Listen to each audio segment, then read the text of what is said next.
오늘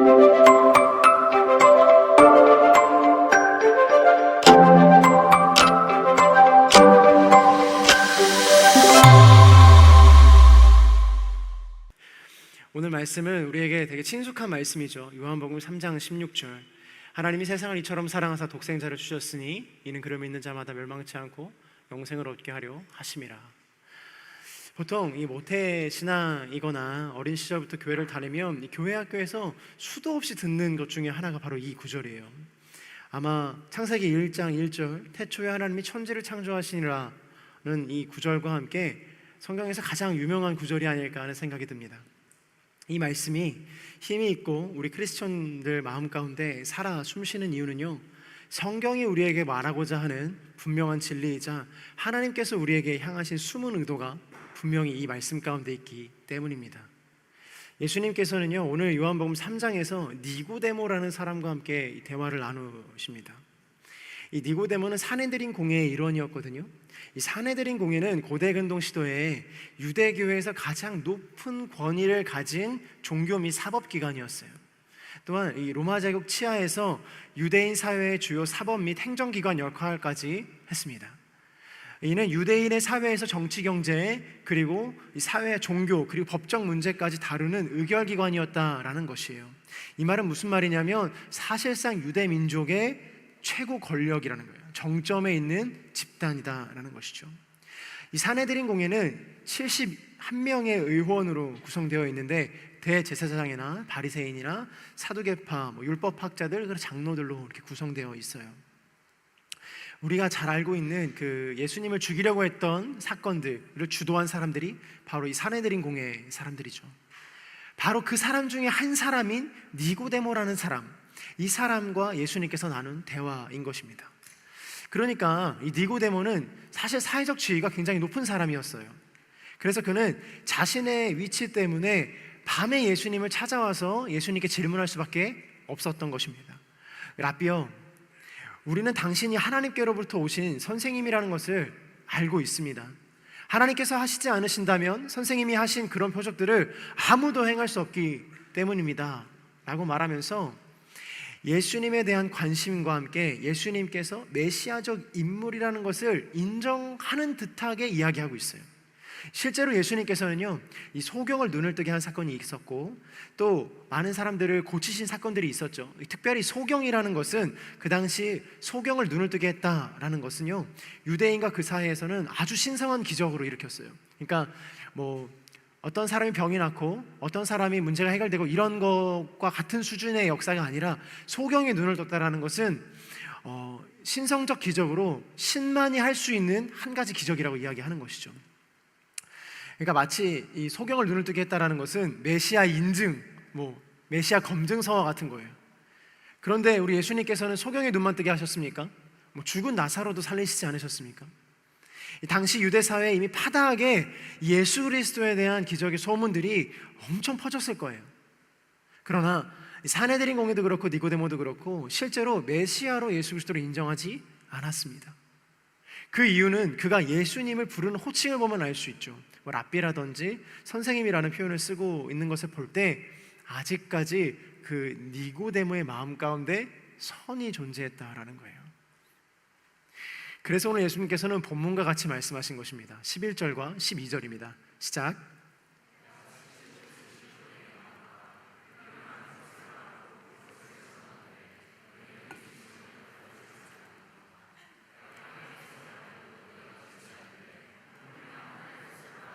어떻게 믿겠느냐? 이 니고데모가 생각하기를요, 이분이 우리를 구원할 메시아가 맞는 것 같기는 한데 아직 자신의 신앙에서 그리고 개인의 믿음 안에서 인정이 되지 않는 것을 볼 수 있어요. 이 니고데모는 예수님께 질문을 했는데요, 누구든지 다시 태어나지 않으면 예수님을 볼 수 없다는 것이 어떤 의미입니까? 라고 질문을 했어요. 예수님께서 다시 태어나야 하나님 나라를 볼 수 있다라는 말씀에 니고데모가 아니 나같이 나이가 들었던 사람이 어떻게 다시 어머니 뱃속으로 들어가서 다시 태어납니까? 라고 질문을 하는 것이죠. 이 니고데모가 어머니 뱃속으로 들어갈 수 없지 않냐는 이 질문에 사실 이 질문도 엉뚱한 질문이지만 예수님께서는 더 엉뚱한 대답을 하세요. 그 이유가 뭔가 과학적이거나 논리적으로 니고데모를 이렇게 풀어서 설명해 주지 않으시고 이렇게 말씀하십니다. 누구든지 물과 성령으로 태어나지 않으면 하나님 나라에 들어갈 수 없다.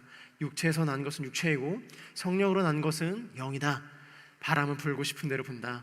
너는 그 소리를 듣지만 바람이 어디서 오는지 어디로 가는지 알지 못한다.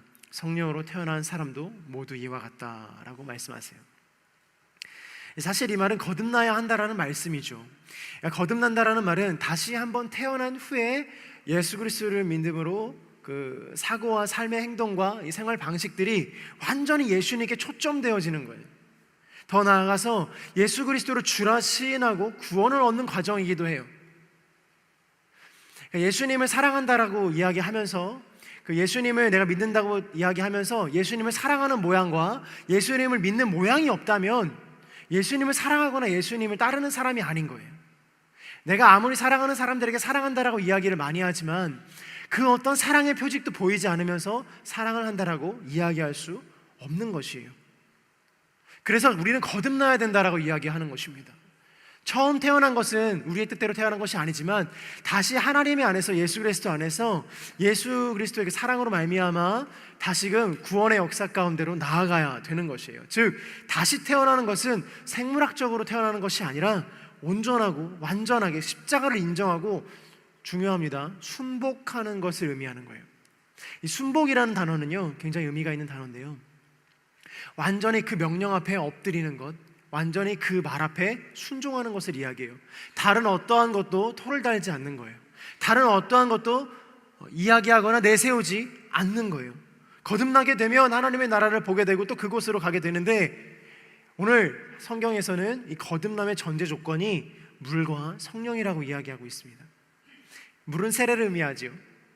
요한이 주었던 세례도 물 세례고요, 이 성령은 예수님께서 주시는 성령의 세례를 의미합니다.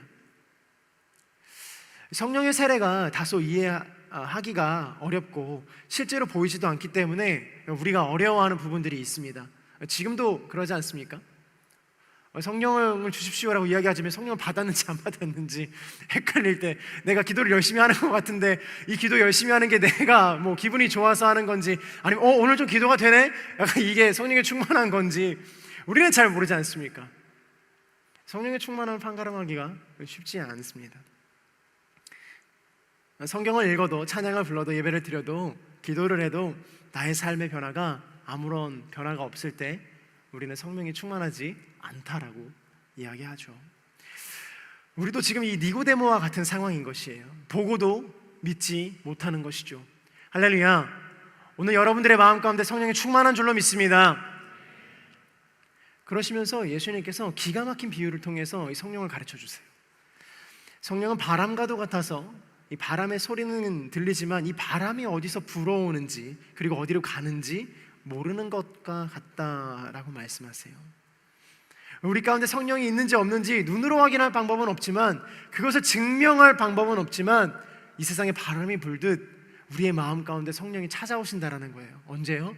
우리가 기도할 때 우리도 모르는 사이에 우리의 마음 가운데로 찾아오신다라는 것입니다.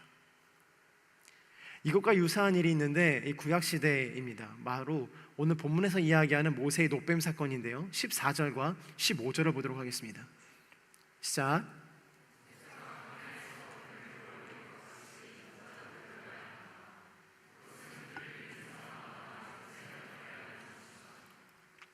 네, 이 출애굽한 이스라엘이 광야 생활이 막바지에 접어들었을 때 그들은 이 가데스라는 지역에 모여서 이스라엘 그 가나안으로 들어갈 준비를 합니다. 근데 한 가지 문제가 있었어요.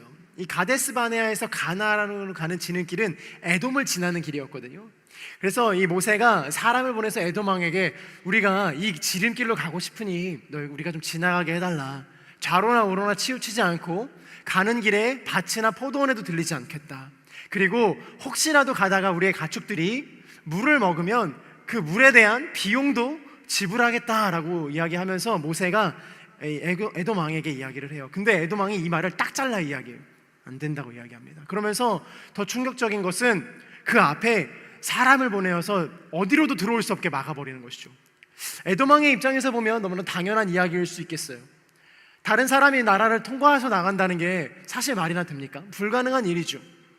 에돔 왕의 입장도 이해는 됩니다. 그런데 문제는요, 이스라엘 백성들이 이 사건을 경험하고 듣고 너무나 화가 나서 하나님과 모세에게 거침없이 불만을 쏟아내기 시작합니다. 백성들은 조바심이 났어요. 아니 하나님, 우리를 이집트에서 불러내어서 구원의 장소로 인도하신다는데 벌써 40년이 지났고 광야도 거쳐서 나왔는데 도대체 우리에게 주시는 구원은 언제 오는 것입니까? 왜 우리를 이집트에서 데리고 나와 광야에서 이토록 죽을 고생을 하게 만드십니까? 라고 이야기하는 거예요. 여기에는 우리가 먹을 빵도 없고 이 형편없는 만나와 메추라기를 먹으며 우리의 생명을 보존해 왔습니다. 나는 이제 더 이상 이거 못하겠습니다, 주님. 그러면서 모세와 하나님에게 역정을 내고 모세와 하나님에게 원망을 하기 시작했죠. 그러자 여호와께서 그들에게 베푸셨던 은혜를 거두기 시작하셨어요. 은혜를 거두시고 불뱀을 보내 그들에게 자손들이 많이 죽게 되는 사건을 경험하게 됩니다. 그러자 어떻게 됩니까? 어떻게 돼요? 당장 눈앞에 고난과 아픔과 슬픔이 찾아오면 우리 어떻게 합니까? 바로 주님 잘못했어요 하고 엎드리잖아요. 저는 바로 엎드리거든요. 이유도 묻지도 따지지도 않고 바로 엎드려서 주님 잘못했습니다부터 이야기하는 거예요. 이스라엘 백성들도 바로 모세와 하나님 앞에 엎드려서 주님 잘못했습니다, 제발 우리의 생명만 살려주십시오 라고 이야기합니다. 그렇게 이야기를 하면서 모세 앞에서 이야기를 해요. 우리가 죄를 지었으니 저 뱀들을 없애주십시오. 그때 하나님께서 모세의 기도를 들으시고 노뱀이라는 뱀, 지금으로 우리 번역본에는 불뱀이라는 뱀을 지팡이에, 모세 지팡이에 달아서 세워두십니다. 여러분, 이 뱀의 표식을 본 적이 있으실 거예요. 구급차에 주로 있는 표식이에요. 그게 바로 노뱀 사건의 표식입니다. 그 노뱀을 만들어 놓고 그 노뱀을 올려다 보는 사람만 생명을 보존할 수 있게 하셨어요. 잘 생각해 보세요. 사실 사막이라는 곳은, 광야라는 곳은 원래 죽을 만한 곳이에요. 생명을 보존하기에 하루도 이틀도 3일도 너무나도 짧은 시간인 것이에요. 하루만 있어도 죽을 수 있어요. 죽을 만한 요소들이 너무나도 많습니다. 사실 40년 동안 하나님의 도우심이 없었다면 사막을 건너기까지, 여기까지 이 가데스 바네아까지 오는 것조차 불가능했을 것이에요. 단순히 지금 불뱀 사건을 통하여서, 원망을 통하여서 하나님의 은혜를 거두셔서 그들의 목숨을 앗아갔다고 할지라도 이미 죽었을 목숨이라는 거예요. 하지만 하나님께서 그들을 계속 지키셨어요. 40년의 광야 생활을 계속해서 지키셨다라는 거예요. 출애굽기에는 어떻게 나옵니까? 그것을 불기둥과 구름기둥으로 이야기하고 있죠. 뜨거운 태양볕에서 사람들이 견딜 수 있게 하셔서 구름기둥을 세우셔서 그늘을 만드셔서 사람들을 그 여름을 세우게, 그 뜨거운 태양을 지내게 하셨고, 영하로 떨어지는 그 추운 사막의 밤을 견디기 위해서 불기둥으로 그들을 지키셨어요. 그리고 그들이 충분히 먹을 만한 만나와 메추라기로 그들을 먹이셨습니다. 결정적으로 그들이 이집트라는 고통에서 건져내 주시는 과정이라는 것이에요. 이 과정 속에서 우리는 하나님과 동행하는 법을 배우고 하나님의 법도를 배우며 하나님의 길로 가는 것을 깨우치게 되어 있어요. 하지만 이들은 결국 버티지 못하고 하나님께 원망을 쏟아낸 것이에요. 이들은 그 죽음에서 구원을 얻을 방법은 딱 하나, 바로 모세의 지팡이 끝에 걸린 불뱀을, 잘 들어주세요, 올려다 보는 일밖에 없었어요. 그러니까 그냥 시야에 있었으면 괜찮았을 텐데 시야에 있지 않고 모세의 지팡이 높은 곳에 불뱀이 있어서 내 의지를 다해서 그것을 바라봐야 됐다라는 것입니다. 이것은 성경에서 큰 사건을 이야기하고 있습니다. 큰 의미를 담고 있어요. 마치 이런 것과 같은 거예요. 자신의 마음이 원망의 마음이 들지라도 그 원망의 마음을 완전히 수그러뜨리고 완전히 순복하고 하나님을 철저하게 의지하는 마음으로 그 노뱀을, 그 불뱀의 지팡이를 쳐다봐야 됐다라는 것입니다. 사실 뱀에 물린 사람은 어떠한 치료나 어떠한 약을 통하여서 어떠한 메디컬적인 요소를 통하여서 생명을 보존해야 되는 게 맞지 않습니까? 근데 그렇지 않고 비이상적인, 마치 이해가 되지 않는 그 불뱀을 쳐다보는 것으로 너의 생명을 보존할 것이다 라고 이야기하는 것이에요. 상식적으로 납득이 되지 않는 것이죠. 그러나 믿음으로 그 지팡이를 바라볼 때 하나님의 기적이, 하나님의 나음이 그 병고침의 기적이 시작되는 것입니다. 이것과 유사한 사건들이 많이 있죠. 출애굽 직전 장자의 죽음 사건도 마찬가지입니다. 문지방에 보혈의 피를 발라 죽음이 유월하는 사건 말이에요. 단순히 죽음이 넘어가는 사건을 뭘로 피하라고 하셨어요? 어린 양을 잡아 그 양의 피를 문설과 문지방에 바르면 그 죽음이 넘어간다라고 이야기했습니다. 이것을 믿어야 되는 것이었어요. 우리는 보지 않고 믿어야 하는 관문을 통과하고 있는 것입니다. 예수님께서 우리를 위하여 모세의 지팡이 끝에 불뱀처럼 들려 올려질 것이다 라고 오늘 성경은 이야기하고 있거든요. 우리는 그 예수님을 바라보라라고 성경은 이야기하고 있는 거예요. 완전한 순종과 믿음이 필요하다라고 이야기하고 있는 것입니다. 사랑하는 여러분, 오늘 우리도 사실 이스라엘 민족처럼 20년이고 30년이고 아무런 문제 없는 사람들처럼 살아오고 있어요. 사실은 그러나 이 인생의 여정 속에서 하나님이 지키시고 있음을 기억하시기를 바랍니다. 내가 지금 아무런 문제가 없고 내가 지금 생명에 있어서 아무런 타격이 없는 것은 하나님께서 우리를 지키시고 있기 때문이라는 거예요. 지금 이 순간에도 수많은 사람들이 죽어나가고 지금 이 순간에도 너무나도 어려운 시간 속에서 이 삶을 보내는 사람들이 많다라는 거예요. 그런데 어찌하여 우리가 하나님을 찬양할 수 없고 어찌하여 우리가 하나님 앞에 찬양을 드리지 않을 수 없으며 경배를 드리지 않을 수 없냐는 거예요. 우리의 입술에서 하나님을 높이는 음성이, 우리의 고백에서 하나님을 찬양하는 고백이 당연히 흘러나와야 하는 것입니다.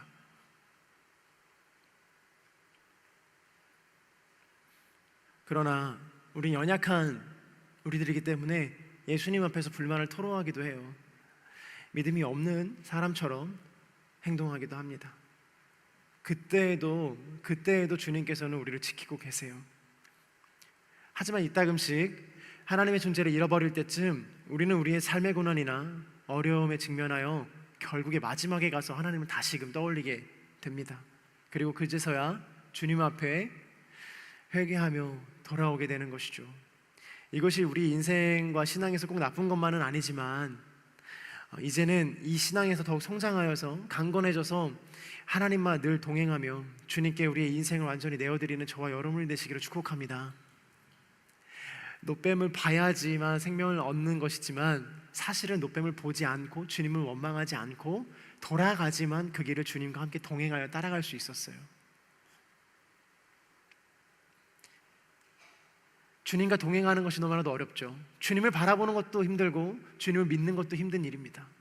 내 삶에 이해가 되지 않고 내 삶의 여정 속에서 도저히 납득이 되지 않는 그 순간에 주님의 이름을 부르는 것조차가 참 힘든 일이에요. 제가 며칠 전에 좀 어려운 일이 있었어요. 너무나 마음이 어렵고 힘든 거예요. 너무나 마음이 무너지는 거예요. 그것을 여러분이 다 이야기할 수는 없지만 그 작은 것이지만 저의 마음 가운데 참 다른 것들, 다른 생각들이 생각이 나게 하더라고요.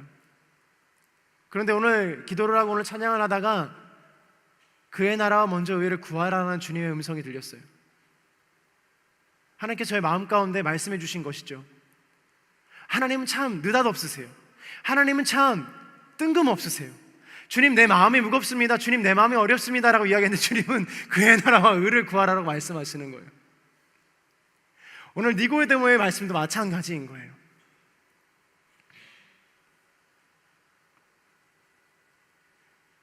그 믿을 수 없는 것을 믿게 하시는 분이 바로 우리 성령님이십니다.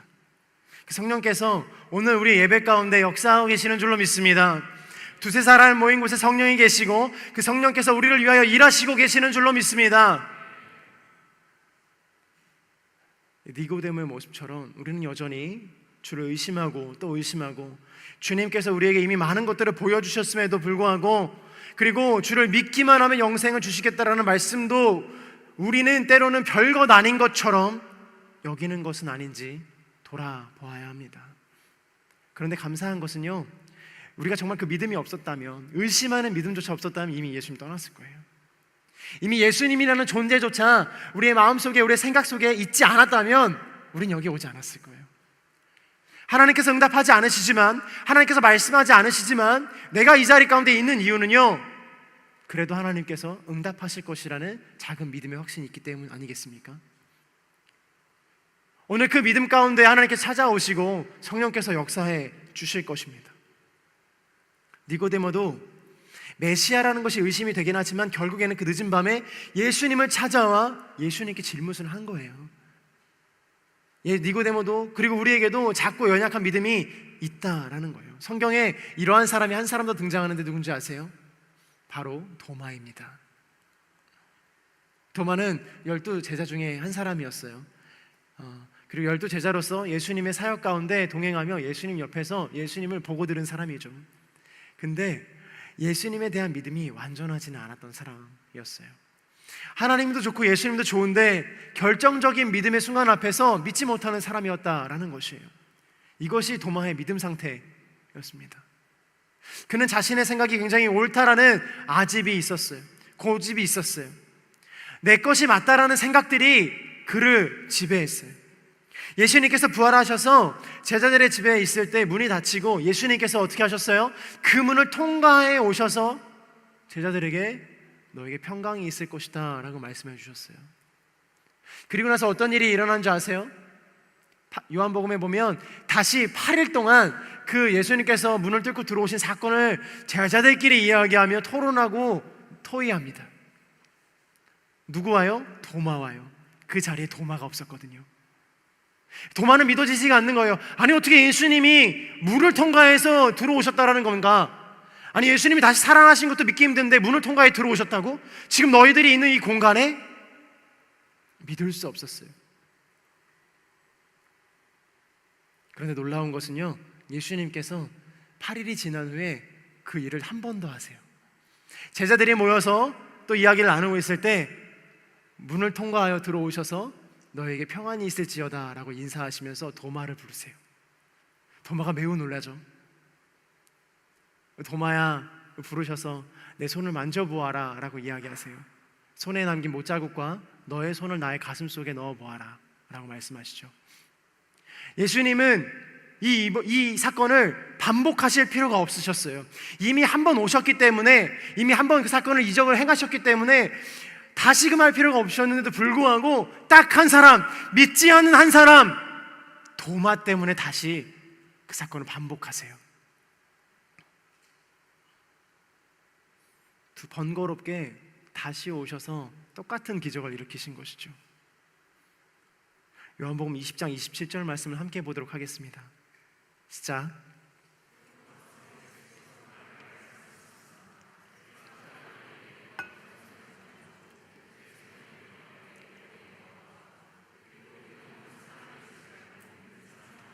아멘. 우린 여기서 참 중요한 걸 발견할 수 있어요. 예수님께서는 의심하고 있는 도마에게 직접 찾아오셨다라는 거예요. 예수님께서 도마에게 깊은 애정과 긍휼의 마음을 가지고 계셨어요. 예수님께서는요, 믿음 상태가 뛰어난 사람에게만 좋은 감정, 좋은 사람이라고 이야기하지 않으시는 거예요. 자신을 의심하고 결정적인 순간에 믿음을 갖지 못하는 사람들에게도 긍휼히 여기셔서 그들을 찾아가시는 거예요. 그 사람이 단 한 사람일지라도 다시 반복하시는 거예요. 의심하를 도마를 찾아오신 예수님께서 아마 8일 동안 좀 기다리신 것 같아요. 도마가 스스로 믿기까지. 근데 도마가 스스로 믿지 않자 다시 나타나신 것입니다. 이것이 우리를 찾아오시는 예수님의 모습입니다. 예수님께서는요, 잘 믿고 순종하는 우리를 찾아오시는 게 아니라 따르면서도 계속 저항하고 방황하는 우리를 불쌍히 여기시고 우리에게 일부러 찾아오십니다. 어떤 분이 너무 많이 우셔가지고, 둘째는 예수님께서 8일 만에 나타나셔서 도마를 야단치거나 도마에게 뭐라고 하지 않으셨어요. 그저 오셔서 도마를 위로하시며 예수님께서 도마를 불쌍히 여기신다라는 것을 알려주셨어요. 우리가 실수할 때 야단치지 않으시고 주님께서는 우리가 다시금 믿음을 갖기를 바라십니다. 그리고 마지막 순간까지도 우리에게 믿음이 생기지 않으면 주님께서는 직접 찾아오세요. 믿어지지 않는 그 순간에 불현듯 찾아오시는 거예요. 여러분을 포기한 게 아니라 나는 왜 이럴까? 나의 이성은 왜 자꾸 주님을 거부하고 나의 이 마음은 왜 자꾸 주님을 의심하는가? 라고 이야기하는 그 순간에 주님께서 직접 찾아오신다라는 거예요. 주님께서 도마가 원하는 방식대로 그의 의심을 풀어주십니다. 예수님께서 도마의 수준으로 내려가 주신 것이에요. 그리고 도마를 개인적으로 불러서 말씀해 주시죠.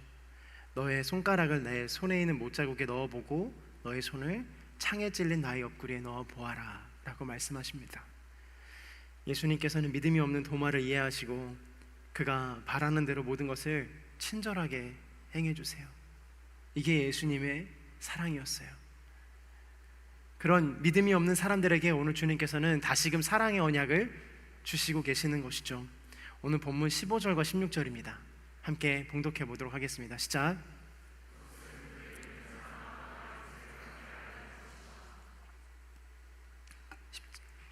죄송해요. 16절, 17절까지 읽겠습니다.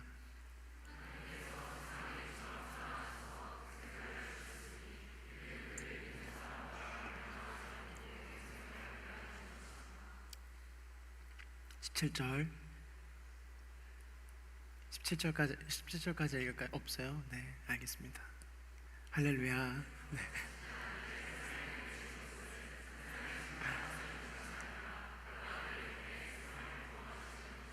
복음이 전해지는 게 이렇게 어려워요. 하나님께서 세상을 이처럼 사랑하사 독생자를 주셨으니 이는 그를 믿는 사람마다 멸망하지 않고 영생을 얻게 하려 하심이라. 하나님께서 자신의 아들을 보내신 것은 우리를 심판하려 하심이 아니라 그의 아들을 말미암아 영생을 얻게 하려 하심이라 라는 것이에요. 하나님께서 우리에게 고난을 주시는 이유 또한 마찬가지고, 우리의 인생 가운데 이해되지 않는 일들과 우리 인생 가운데 하나님을 적대하는 모든 마음들은 우리가 못나서가 아니에요. 우리가 믿음이 없어서가 아니에요. 우리를 구원하시기 위한 하나님의 사랑의 방편이라는 것입니다. 그러므로 사랑하는 여러분, 예수를 믿는 것을 포기하지 않게 되기를 축복합니다. 그러므로 사랑하는 여러분, 예수님 앞에 헌신하는 것을 두려워하지 않게 되기를 축복합니다. 그러므로 사랑하는 여러분, 예수님께 붙들린 한 사람이 되는 것을 스스로에게 선포하는 오늘 이 예배가 되기를 축복합니다. 예수님 앞에 자신의 인생을 내어드리십시오. 예수님 앞에 주님, 나의 인생이 여기 있습니다, 주님 내가 여기 있습니다 말씀하며 주님 앞에 달려나가십시오. 하나님을 보아도 보지 못하고 알아도 알지 못하는 사람들에게 하나님은 최후의 수단이자 극적인 방법으로 자신의 아들을 보내시는 거예요. 하나님 모든 것을 소유하신 분이시거든요. 모든 것의 주인이시지만 자신이 가지고 있는 딱 한 가지를 포기하시는 거예요. 그 어떤 것입니까? 바로 자기 아들입니다. 오늘 본문에 이처럼 사랑하사라고 기록되어 있는데, 이처럼이라는 것은 얼마큼인가 우리가 헤아릴 수 없지만 작은 힌트가 있는데요. 예수님께서 골고다 언덕을 오르시고 십자가를 달리시면서 하신 말씀이 있어요. 엘리 엘리 라바 사박다니, 나의 하나님 나의 하나님 어찌하여 나를 버리십니까? 라는 말이거든요. 근데 이 말을 예수님의 입장에서 다시 생각해보면 이런 말씀이에요. 나의 하나님 나의 아버지, 나를 버리실 만큼 이 죄악 많은 사람들을 사랑하십니까? 라는 거예요. 이처럼이라는 말은요, 자신의 아들을 어찌하여 버리십니까? 라는 말을 듣고 십자가에 고통받는 것을 보며 느끼는 찢어지는 아버지의 마음이라는 거예요. 그 뜻을 알기에 예수님께서도 그 잔을 내게서 옮겨주십시오라고 말을 하면서도 아버지의 뜻대로 하십시오라고 다시 기도할 수밖에 없는 거예요. 하나님의 사랑이 자신의 아들을 버릴 만큼 우리를 사랑하셨고, 오늘도 우리 가운데 너희를 이처럼 사랑한다라고 말씀하시는 거예요. 너가 주홍 같은 죄악에 있을지라도, 너가 2024년에 어떻게 보냈을지라도 나는 오늘도 나는 너를 사랑한다라고 말씀하시는 거예요. 사랑하는 여러분, 예수님은 길과 진리와 생명이십니다. 예수님이 길이신 이유는요, 하나님이 어딘지 알고 있는 사람이 이 세상에 도무지 없기 때문이에요. 이 세상에 한 사람도 하나님이 어디에 계신지 알고 있는 사람이 없는 거예요. 근데 오늘 성경에 단 한 사람 있다고 이야기해요. 하늘로부터 와서 다시금 하늘로 올라간 단 한 사람, 예수 그리스도. 그러니까 그분이 길이 되시는 거예요.